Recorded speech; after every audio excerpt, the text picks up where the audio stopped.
أشهد أن لا إله إلا الله وحده لا شريك له وأشهد أن محمدا عبده ورسوله أما بعد فأعوذ بالله من الشيطان الرجيم بسم الله الرحمن الرحيم الحمد لله رب العالمين الرحمن الرحيم مالك يوم الدين إياك نعبد وإياك نستعين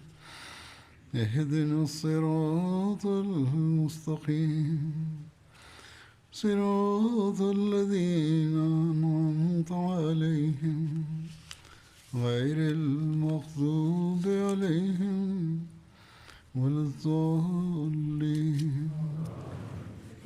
Ta'awuz and Surah Al-Fatiha, Hazrat Khalifatul Masih V, Ayyadahullah Ta'ala ibn Aziz stated, accounts in the life of the Holy Prophet ﷺ in relation to the Battle of Badr were being narrated. The Battle of Badr came to an end, and Allah the Almighty brought the disbelievers to a bitter end. As has already been mentioned, 70 disbelievers were killed, which included many chiefs and leaders.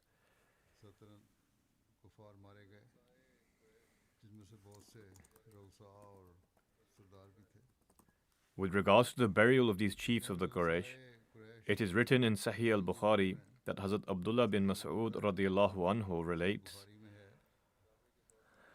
the Holy Prophet sallallahu alaihi wasallam was offering his prayers near the Kaaba. He was relating the background of the events. The Holy Prophet was offering his prayers near the Kaaba when, being incited by some of the Quraysh, one most wretched individual among them placed the entrails of an animal between the shoulders of the Holy Prophet while he was in prostration.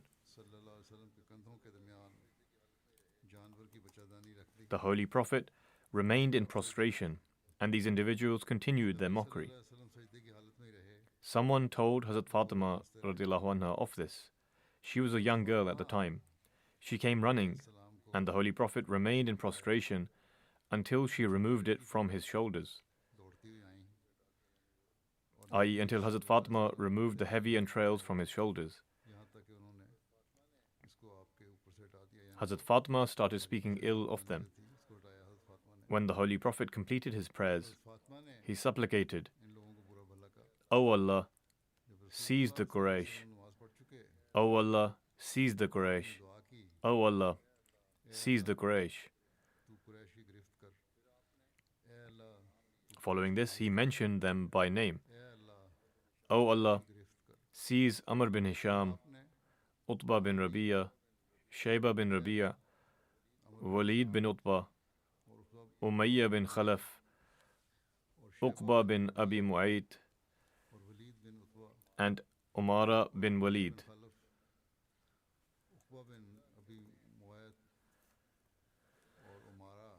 Hazrat Abdullah further relates, by Allah, on the day of Badr, I saw their corpses laying on the ground with my own eyes, i.e. those individuals mentioned by the Holy Prophet. They were then dragged to a ditch in Badr and thrown therein. Following this, the Holy Prophet said, those in the ditch are cursed. In books of biography, it is written that the Holy Prophet said, the corpses of the disbelievers should be removed from their places. He had already marked out the places that they would be slain before the Battle of Badr commenced. Hazrat Umar radiallahu anhu states, the Holy Prophet had marked out places where the idolaters would be slain. Pointing to these places, he would say, God willing, tomorrow this is where Utbah bin Rabi'a will be killed. This is where Shayba bin Rabi'a will be killed. This is where Umayyah bin Khalaf will be killed. This is where Abu Jahl ibn Hisham will be killed. And this is where such and such person will be killed. The Holy Prophet would mark that place by putting his blessed hand on the ground on the exact spot. The next morning in the Battle of Badr, their bodies lay in exactly the same spots where the Holy Prophet had placed his blessed hands.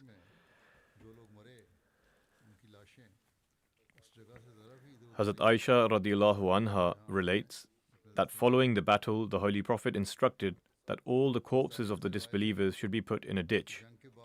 As such, they were all put in the ditch, except for Umayyah bin Khalaf. His body had become swollen within his armor, and when they tried to lift him, parts of his flesh started falling out. Therefore, he was covered with sand and stones on that very same spot. When the Holy Prophet instructed the bodies of the disbelievers should be thrown into the ditch, Utbah bin Rabi'a was taken and thrown into the ditch.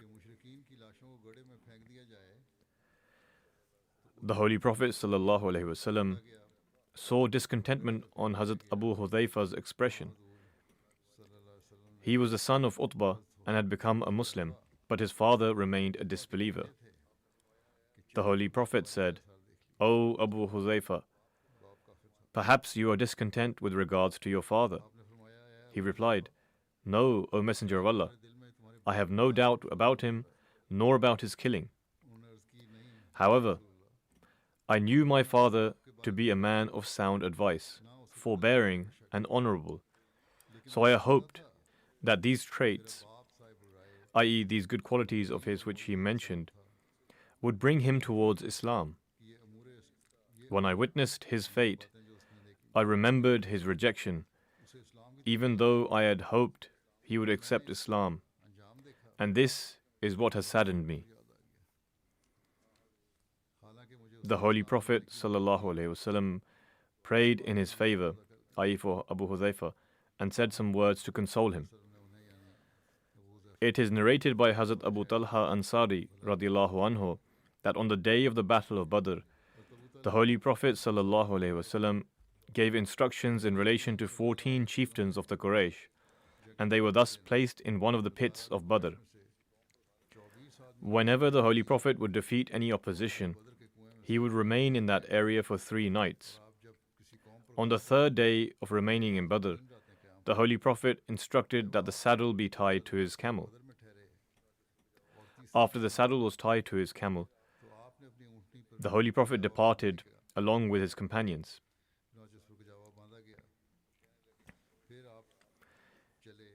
He said that we understood that he was leaving for a certain purpose. The Holy Prophet reached the edge of the pits where the disbelievers were buried. He addressed these deceased and their fathers by name, saying, "O son of so-and-so, O son of so-and-so, would it not please you now to have obeyed Allah and His Messenger? For we have found true the promise made to us by God. Have you found true that which your Lord had promised you?" Abu Talha states that Hazrat Umar asked, "O Messenger of Allah, why do you speak to these lifeless corpses?" Are you referring to those who had died? The Holy Prophet replied, "By the one in whose hand is the life of Muhammad sallallahu alaihi wasallam, you do not hear what I am saying as well as they do." In Sirat ibn Hisham, it is recorded in the following manner: "O people of the pit, you prove to be the most wretched relatives to your Prophet. You rejected me, while others testified to my truthfulness. You exiled me from my homeland, while others granted me protection. You waged war against me, while others supported me." He then said, "Hal wajadtum ma wa'adakum rabbukum haqqan?" Meaning, did the promise made to you by your God prove to be true?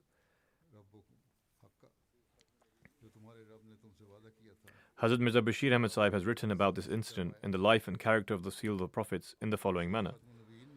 Before returning, the Holy Prophet went to the pit where the chieftains of the Quraysh had been buried, and calling the names of each one of them, he exclaimed, هل وجدتم ما وعد ربكم حقا فإنا قد وجدنا ما وعدنا ربنا حقا.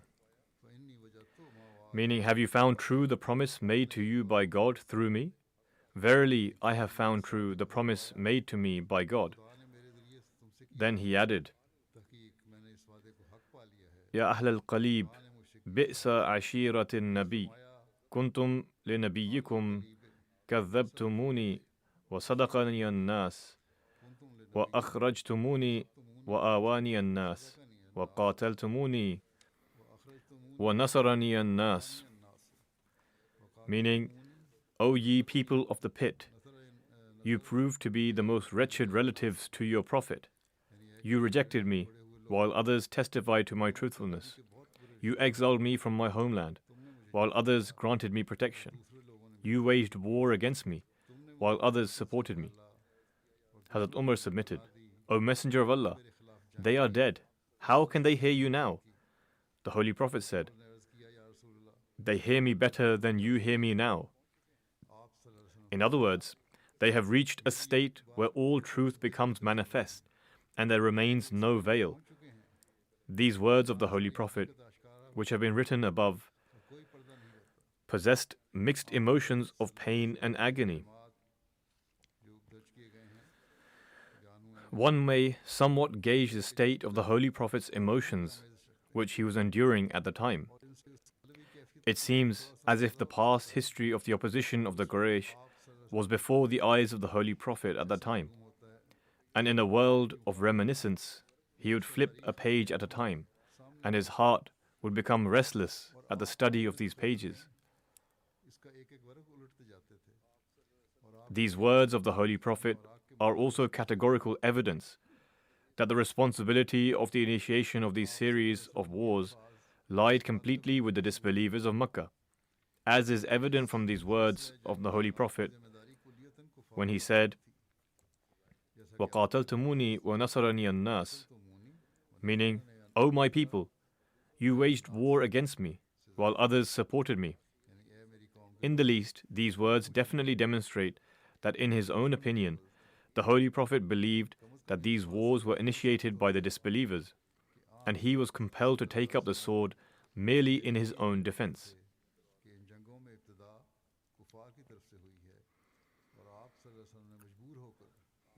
There is also mention of the miracles of the Holy Prophet during this battle.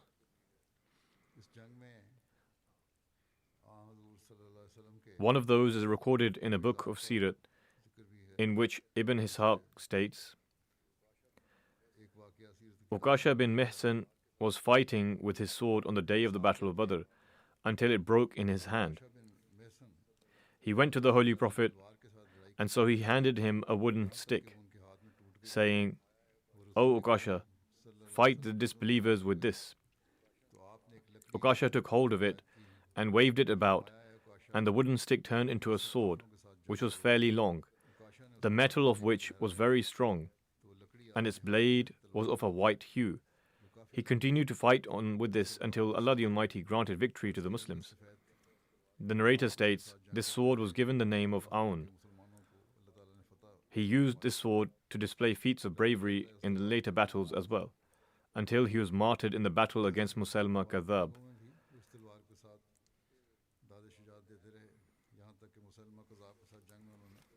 Furthermore, there is a miracle recorded in relation to the efficacy of the blessed saliva and hand of the Holy Prophet. Hazrat Qatada narrates that during the Battle of Badr, he was struck on his eye, causing it to dangle down onto his cheek. In other words, his eyeball came out of his socket and was protruding. He intended to sever it and cast it aside. The companion submitted the matter to the Holy Prophet, upon which he said, no, he should not do this. The Holy Prophet summoned Hazrat Qatada, and using the palm of his hand, he put it back in its socket, i.e., the Holy Prophet placed it back in its socket. Hazrat Qatada reports that he forgot that his eye was ever injured in the first place. His eye was put back and healed in a manner that he was unable to tell if his eye was the one that had come out. In fact, this injured eye appeared more beautiful than the other eye. In some books, this incident about the healed eye has been said to have taken place during the Battle of Uhud, while others claim that it took place during the Battle of the Ditch, i.e. the Khandaq. However, this miracle has been mentioned in reference to the Battle of Badr as well. How did news of the defeat of the disbelievers reach Makkah? In this regard, it is recorded that the idolaters fled the battlefield of Badr towards Makkah in disarray, chaos, and in a state of panic. For fear of humiliation and shame, they were unsure of how they should enter Makkah. The first person to bring news of the Quraysh's defeat to Makkah was Haythman bin Ayas bin Abdullah. He later accepted Islam. The people asked him about what had happened. He replied, Utbah bin Rabi'ah, Shayba bin Rabi'ah, Abul Hakam bin Hisham, i.e. Abu Jahl, Umayyah bin Khalaf, and a few other chieftains have been killed. When he began to list the Quraysh chieftains that had been killed, the people could not believe what he was saying. Safwan bin Umayyah, who was seated in the Hatim, heard this and said, I did not understand. It seems as though this person has gone mad. As a means to confirm, ask him of the whereabouts of Safwan bin Umayyah, i.e. he inquired about himself. The people asked him about Safwan bin Umayyah. He replied, Look, he is sitting in the Hatim. I am not mad. I see everything clearly. I have witnessed his father and brother being killed with my own eyes. In other words, they realized that this man was telling the truth. Thus, this is how the people of Makkah learned of their resounding defeat on the battlefield of Badr.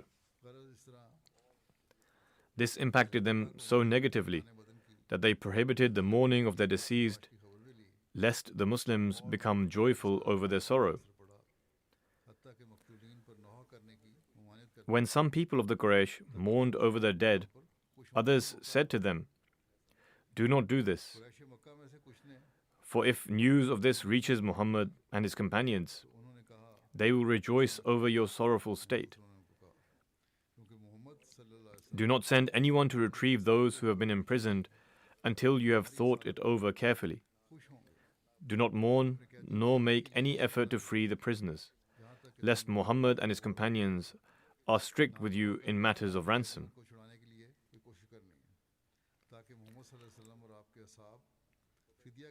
Regarding how the news of victory reached the people of Medina and the response, it is recorded that the Holy Prophet ﷺ sent Hazrat Abdullah bin Rawaha to the elevated region of Medina, and Hazrat Zayd bin Haritha to the lower region of Medina,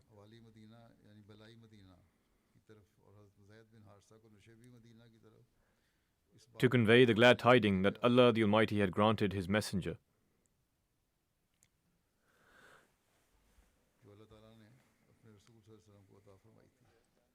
Hazrat Usama bin Zayd narrates, This news reached us when we had leveled the dirt over the grave of Hazrat Ruqayyah, daughter of the Holy Prophet ﷺ and wife of Hazrat Usman bin Affan. She had passed away. The Holy Prophet had also left me behind with Hazrat Usman to look after Hazrat Ruqayyah. I came to my father, Hazrat Zayd bin Haritha, at a time when he was surrounded by people. He was announcing, Utbah bin Rabi'ah, Shayba bin Rabi'ah, Abu Jahl bin Hisham, Zama bin Aswad, Abu al-Bakhtari, As bin Hisham, Umayyah bin Khalaf, and the two sons of Hajjaj, Nubay and Munabbi, have all been killed. All the while, the situation in Medina was that the hypocrites and Jews were spreading rumors that the Muslims had been utterly defeated, and that, God forbid, Muhammad ﷺ has been killed. It was amidst the uncertainty of these rumors that Hazrat Zayd entered Medina whilst riding the Holy Prophet's camel. upon which the Jews and hypocrites enthusiastically expressed, "Behold, Muhammad has been killed, and Zayd is riding his camel." When Zayd announced that Utbah, Shayba, Abu Jahl, and Umayyah have all been killed, the hypocrites questioned, "How can this be possible? It appears that the Muslims' defeat and the death of Muhammad has caused Zayd to lose his senses, due to which he is saying such things." The reaction of the disbelievers in Mecca was the same as the hypocrites and Jews in Medina. Hazrat Usama bin Zayd continues, "Because I was hearing all of this in Medina, I took my father, Zayd, to one side and asked, 'Father, is what you are saying really true?' He replied, 'Son, by God, this has in fact happened, and I am telling the truth.' Upon hearing this news, convoys of people gathered to pay tribute to the victorious Prophet. The Muslims were overjoyed and jubilant upon this victory. They eagerly awaited the return of the Holy Prophet.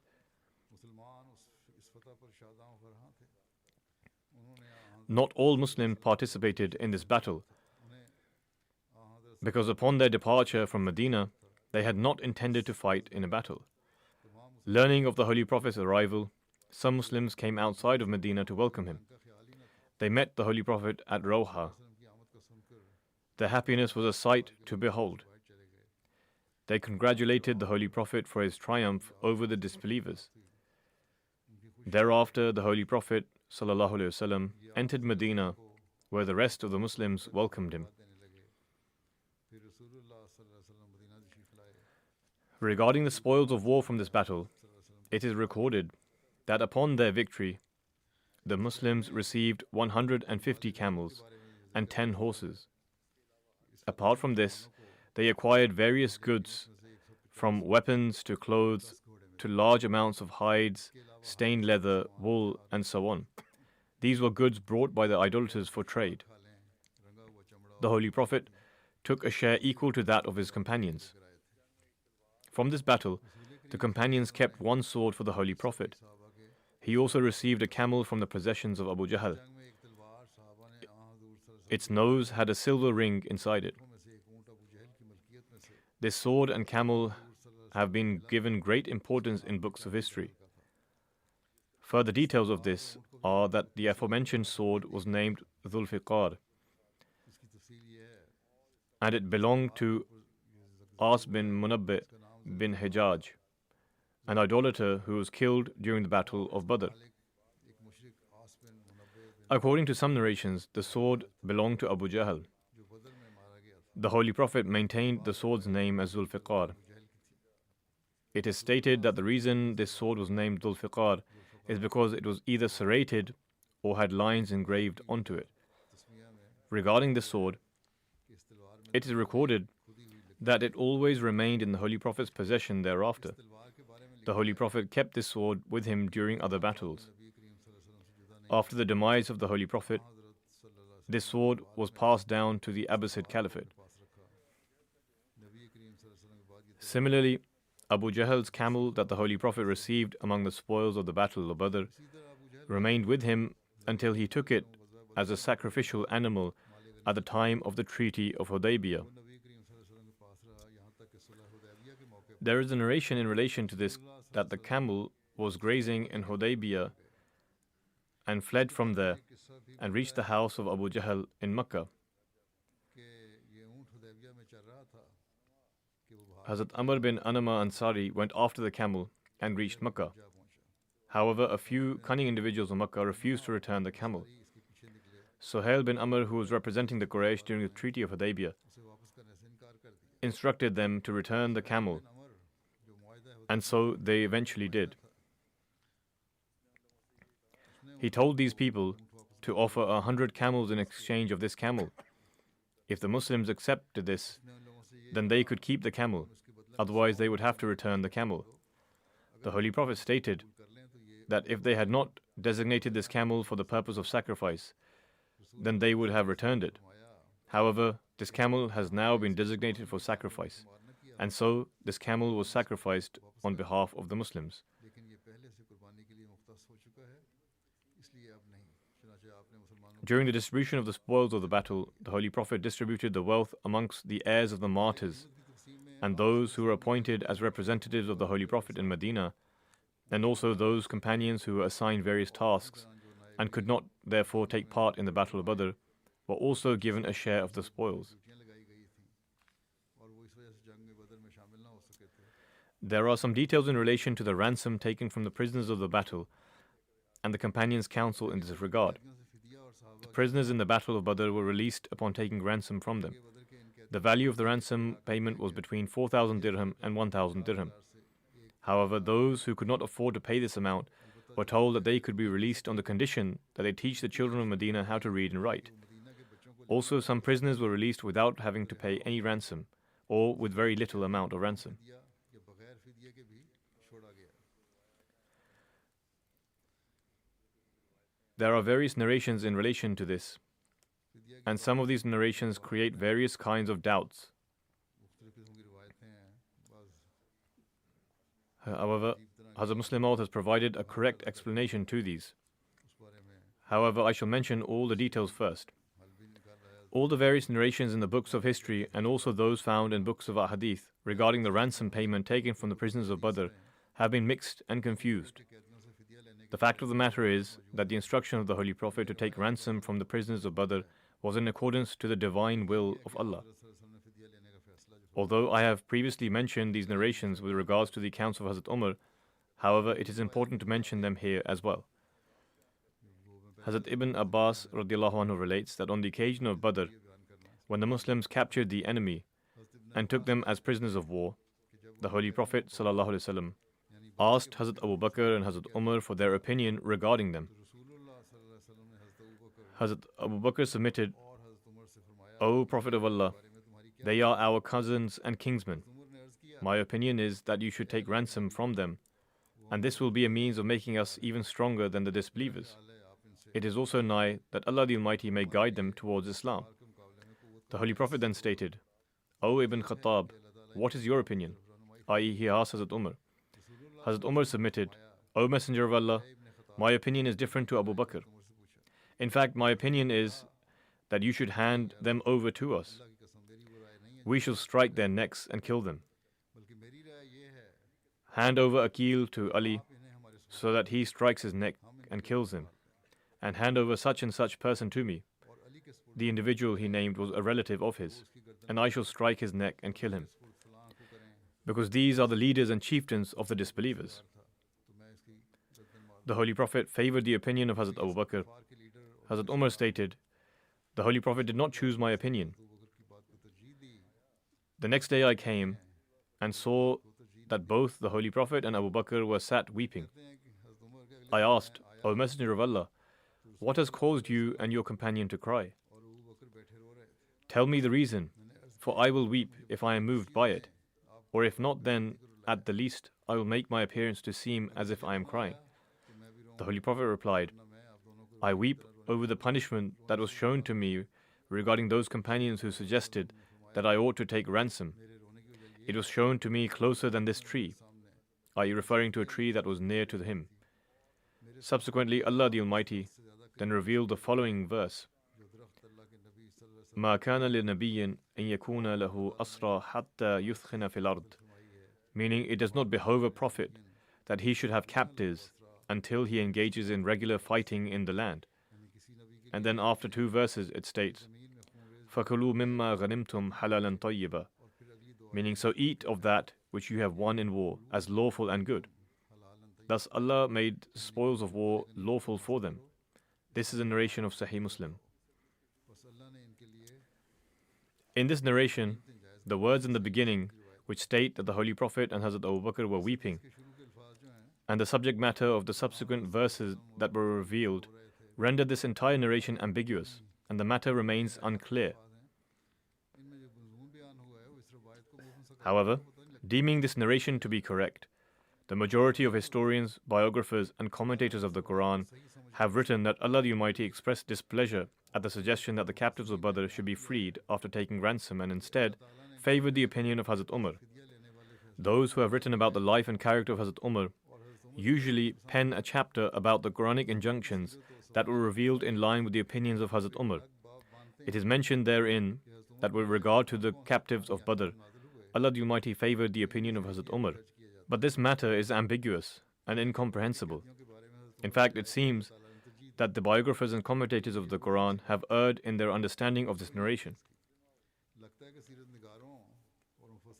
Nonetheless, there is an explanation of Hazrat Muslim Maud radiallahu anhu in his unpublished tafsir notes, which sheds some light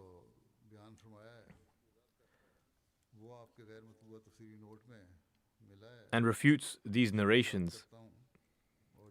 And the explanation given by Hazrat Muslim Maud is the correct interpretation. It seems that some commentators have created this narration to needlessly elevate the status of Hazrat Umar, or they have erred in their understanding of this narration.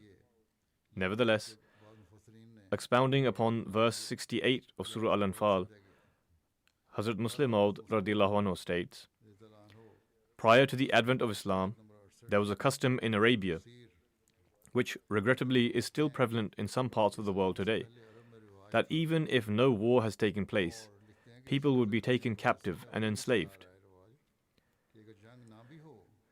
i.e. referring to the time when Hazrat Muslim Maud wrote this note. This verse abolishes this abhorrent custom and in plain words has commanded that a person can only be taken captive after the commencement of war against an opponent. If a war has not taken place, then it is unlawful to make someone a captive. This verse has been severely misinterpreted. Hazrat Muslim Maud further states, after the Battle of Badr, when the Muslims had captured some of the Meccans, the Holy Prophet sought advice from his companions about what to do with them. Hazrat Umar was of the opinion that they ought to be killed, whereas Hazrat Abu Bakr opined that they ought to be released for a ransom. The Holy Prophet preferred the advice of Hazrat Abu Bakr. This is verse 68 of Surah Al-Anfal, in which it is mentioned that it is not lawful for a prophet to take captives unless he is engaged in an all-out war. Nonetheless, expanding on this, Hazrat Muslim Maud writes, in this incident, Hazrat Abu Bakr's opinion was different to Hazrat Umar, and the Holy Prophet favored the opinion of Hazrat Abu Bakr, and thus released the captives after taking ransom. However, the commentators have alleged that the revelation of this verse indicates that God Almighty was displeased with this deed of the Holy Prophet. This narration has only been created to give credibility to Hazrat Umar's opinion, even if it means that the Holy Prophet's status is diminished as a result. Nonetheless, they, i.e. the commentators, claim that Allah the Almighty was displeased by the action of the Holy Prophet, and that the captives should have been killed instead of taking ransom. This is written in Tafsir of At-Tabari. Hazrat Muslim Maud writes, however, this interpretation is incorrect. Firstly, until that time, no command had been revealed which prohibited releasing prisoners by taking ransom for them. Therefore, no blame can be placed upon the Holy Prophet for taking ransom. Secondly, prior to this incident, the Holy Prophet released 2 captives in Nakhla after taking ransom, and Allah the Almighty did not disapprove of this act. Thirdly, 2 verses on from this, Allah the Almighty permits the Muslims to utilize what one obtains from the spoils of war, declaring it to be lawful and good. It is an extremely far-fetched notion to say that Allah the Almighty was displeased at the Holy Prophet accepting ransom, and then declare that the money obtained from it to be lawful and good. Therefore, this interpretation is completely wrong, and the correct interpretation is that a general principle has been mentioned here, in that no one can be made a captive unless an all-out war takes place with an enemy who is subdued after the battle.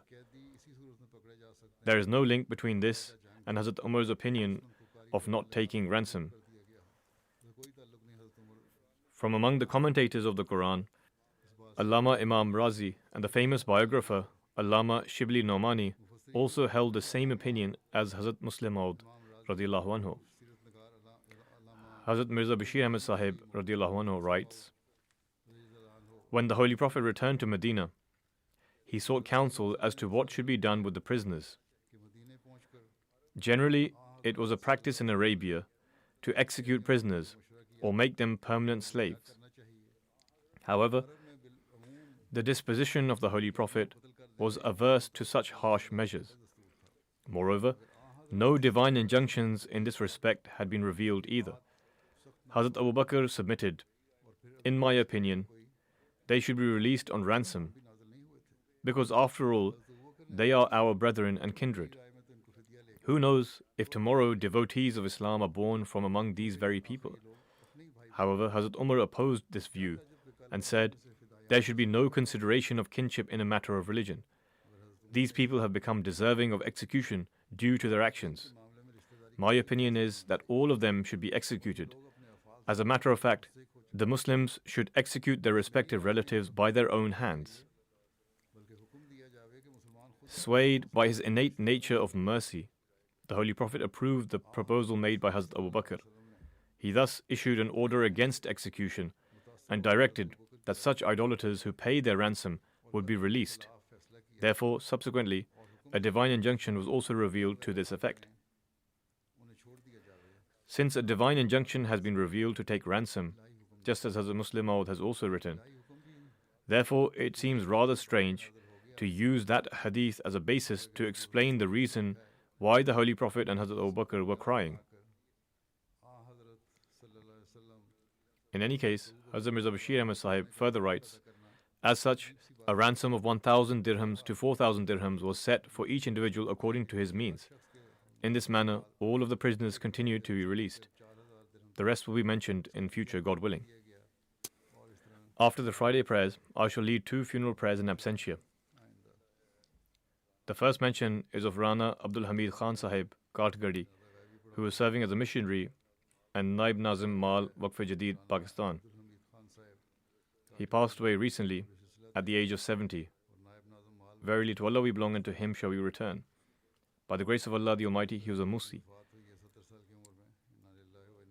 His father's name was Chaudhry Abdul Latif Khan Sahib Katgadi, and his mother's name was Amtul Latif Sahiba. His father was also a life devotee and worked for the Jamaat. Ahmadiyyat was introduced in the family of Abdul Hamid Sahib Katgadi through his grandfather, Hazrat Chaudhry Abdul Manan Khan Sahib Katgadi, and his elder brother, Hazrat Chaudhry Abdul Salam Khan Sahib Katgadi.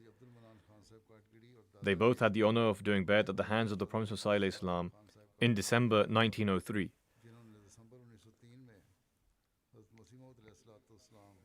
Abdul Hamid Khan Sahib Katgadi formally began his service as a missionary in May 1979, and he had the opportunity to serve in various places, both within Pakistan and abroad. Under Wakalat-e-Tabshir, he served in Uganda from August 1985 till December 1986. Later, under the Waqf-e-Jadid scheme, he had the opportunity to serve in various places as missionary. In 1993, he was appointed as Naib Nazim Mal for Waqf-e-Jadid, and he continued to serve in this position until his demise. He had the opportunity to serve the community for 44 years. Allah the Almighty blessed him with 1 son and 1 daughter. His son is Dr. Abdul Rauf Khan Sahib, who is currently serving as Sadr Majlis Khudam al-Ahmadiyya in Denmark. His son, Dr. Rauf Khan, says, "My father always remained loyal to his oath of dedication. He only spent a short time in Uganda because at the time the rebels there had overthrown the government and expelled the foreigners from the land. However, whilst in Uganda, the missionary in charge, Mahmud Biti Sahib, gave my father the Holy Quran and sent him to Kampala for the purpose of tabligh. At the time, a civil war had started in that area, and people were forced to move out of their homes.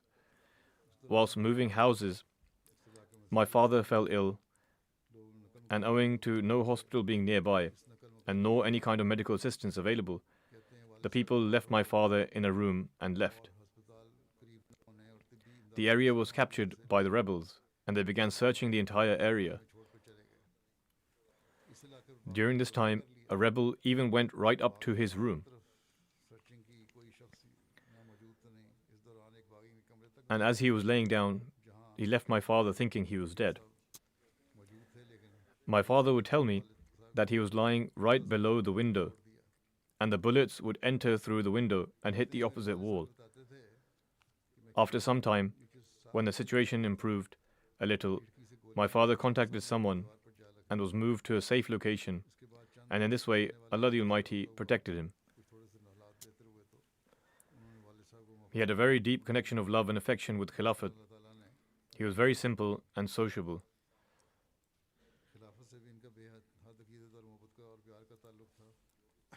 He was always prepared to hearken to whatever was said in the sermons delivered by the Khalifa of the time. He did not agree with creating interpretations, and whoever tried to interpret different meanings and purports, he would express his displeasure. He also showed great respect to office bearers and missionaries. His son says, he would enjoin me to do the same. He says, I was a member of the organization of Atfal al-Ahmadiyya, and once he said to me, if you don't want to agree with an office bearer or a muntazim about something, he must have disagreed with someone, then you should leave your office. The organization of the community and the Khilafat are joined together. It cannot be that you listen to one and not the other. One of his salient qualities was helping others and reforming them when it was appropriate. This was to the extent that if he wished to guide someone and the other became upset, he would not worry about it. And if he was successful in reforming them, then he would appreciate them. He would say, my job is simply to reform. He writes that many opportunities presented themselves where he could have lived a life of ease, but he always gave precedence to his life devotion. He says, even during his last days, I mentioned in passing to my father that he should move to live with me in Denmark. However, this upset him. He said, I have not dedicated myself for a certain number of years. Rather, I have dedicated my life, and all that I have is associated with my life devotion. His daughter, Hafiza Hassan Ara, says, my father was very generous, kind, hospitable, and God-fearing. He was a treasure house of prayers. One of his greatest qualities was his complete faith and trust in God Almighty. And then another great quality was his love for Khilafat. He had a special love for Khilafat more than any other relationship. All of his thoughts, the beginning of his conversations and the ends of his conversations centered around Khilafat and loving the Khalifa of the time.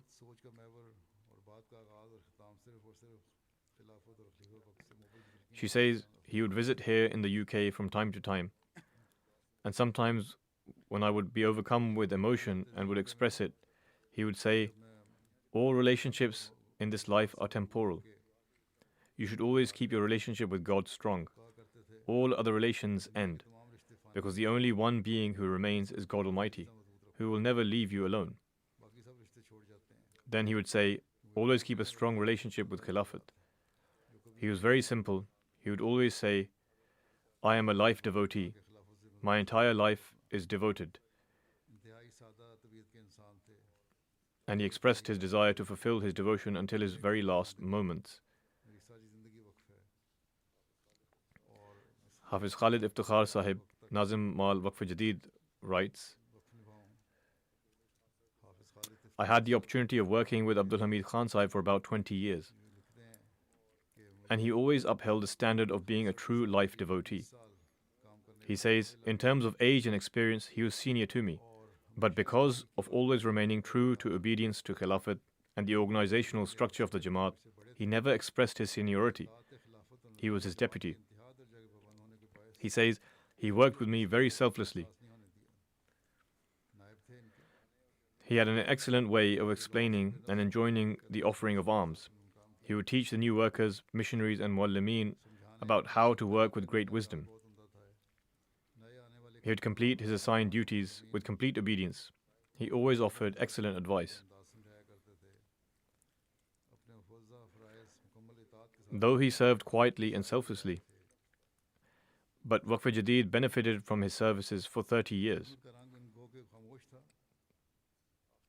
In his last few years, he would fall ill from time to time, and his children lived abroad.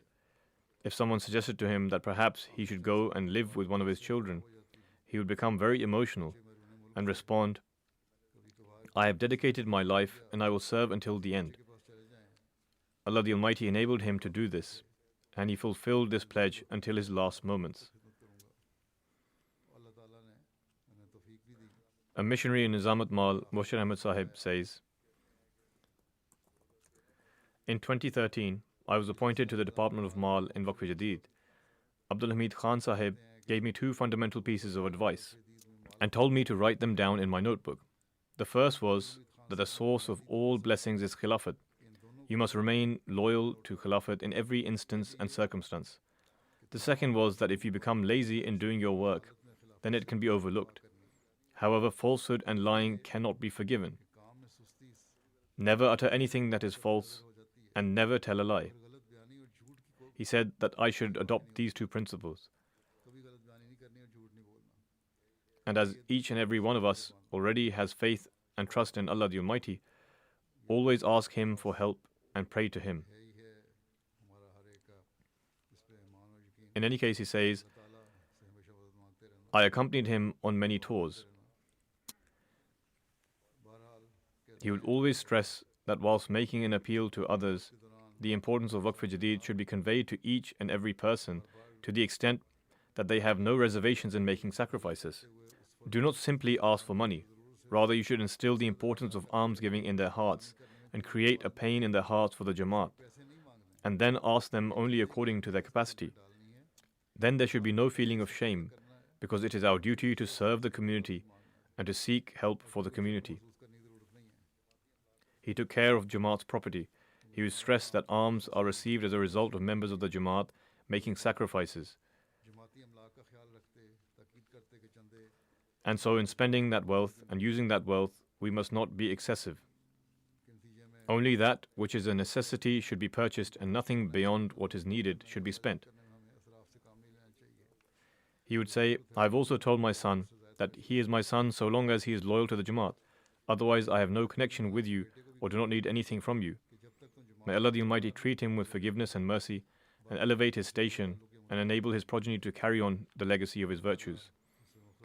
The next funeral is of Nusrat Jahan Ahmad Sahiba, wife of respected Mubashir Ahmad Sahib, who is a missionary in the USA. She recently passed away. Verily to Allah we belong and to Him shall we return. With her husband and 3 children, the deceased moved to America in 1972 and settled in Washington. In 1988, her husband was able to dedicate his life in America, and throughout their life, the deceased lived with great simplicity and contentment. Ever since her husband, Mubashir Sahib, dedicated his life, he has been carrying out the duties of a missionary. She lived with him with great simplicity and contentment. By the grace of Allah the Almighty, she was a Musia. She was at the forefront of offering alms, and she had a profound love for Khilafat. From 1977 to 2007, she served under Lajna Imaila in various capacities. She served as a local deputy president, local president, regional president, among other roles. She organized programs propagating the message of Islam Ahmadiyyat with great efforts and passion. She also conducted various programs for the training of Lajna and Nasirat. She also provided good religious training for her children. Similarly, she also encouraged them towards obtaining secular education. She is survived by her husband, 2 sons and 2 daughters. By the grace of Allah the Almighty, all 4 of her children are active members of the Jamaat and are serving the faith. May Allah the Almighty treat the deceased with forgiveness and mercy, and make her children the recipients of her prayers and virtues.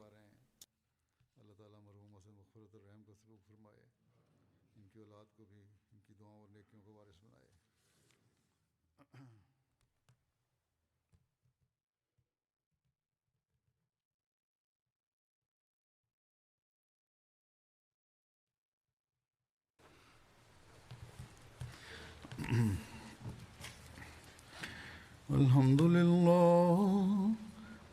لله نحمده ونستعينه ونستغفره ونؤمن به ونتوكل عليه ونعوذ بالله من شرور أنفسنا ومن سيئات أعمالنا من يهده الله فلا مضل له ومن يضلل فلا هادي له ونشهد أن لا إله إلا الله ونشهد أن محمدا عبده ورسوله